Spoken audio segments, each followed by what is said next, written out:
Excellences, Monsieur le Président de la République, chef de l'État, Excellences, Madame la Présidente du Tchad, Monsieur le Premier ministre, chef du gouvernement, Monsieur le Président de l'Assemblée nationale, Messieurs et Mesdames les Présidents des grandes institutions de la République, Messieurs et Mesdames les membres du gouvernement,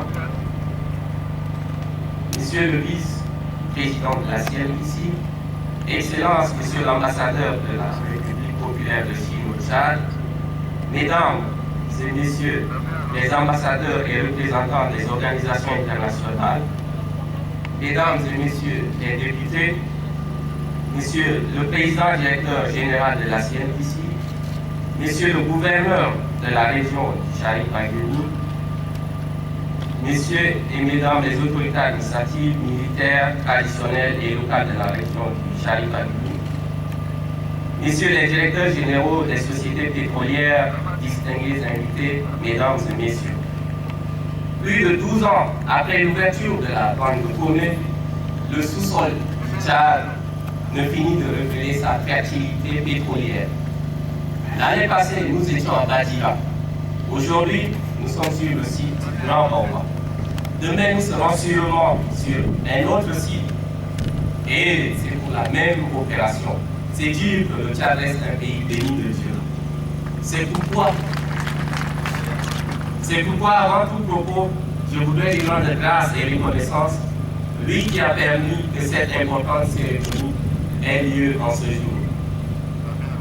Aujourd'hui, c'est un grand jour pour notre pays. Et pour faire d'un pays un grand pays, il faudra plusieurs grands jours dans son histoire. Mais pour qu'il y ait de grands jours, il faut surtout des grands hommes. Dans la marche vers le développement socio-économique de notre pays, entamé il y a quelques années, à celui qui a pensé, rêvé et s'est donné pour le bien-être de ses concitoyens tchadiens, Idriss Déby Itno, chef de l'État ici présent, il y a eu beaucoup de défis, mais un à un, vous les avez tous relevés pour faire le Tchad un havre de paix.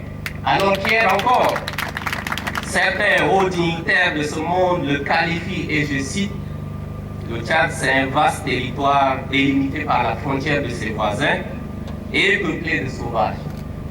Aujourd'hui, vous avez fait de ce vaste territoire un pays de stabilité, aux institutions fortes, un point d'ancrage pour ses voisins qui traversent en ce moment des zones de turbulence sociopolitique.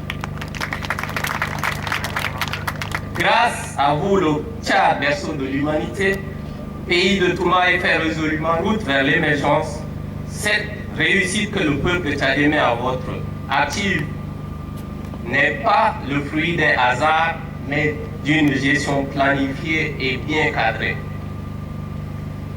Souvent, l'or noir est appelé une malédiction. Oui, et je confirme cette assertion, sauf pour le cas de notre pays. L'or noir, le pétrole n'est pas une malédiction. Le Tchad est l'un des rares pays, sinon le seul, à mettre un système de gestion législative de ses revenus pétroliers bien avant même que la première goutte de pétrole ne puisse couler. En octobre dernier, le Tchad a atteint la conformité de l'initiative pour la transparence dans les industries extractrices. C'est une grande reconnaissance et un tournant majeur, un gage de confiance aussi entre le Tchad et ses partenaires, une belle leçon pour les Tchado-pessimistes. La transparence dans les industries extractrices, dont on vient de reconnaître la conformité au Tchad,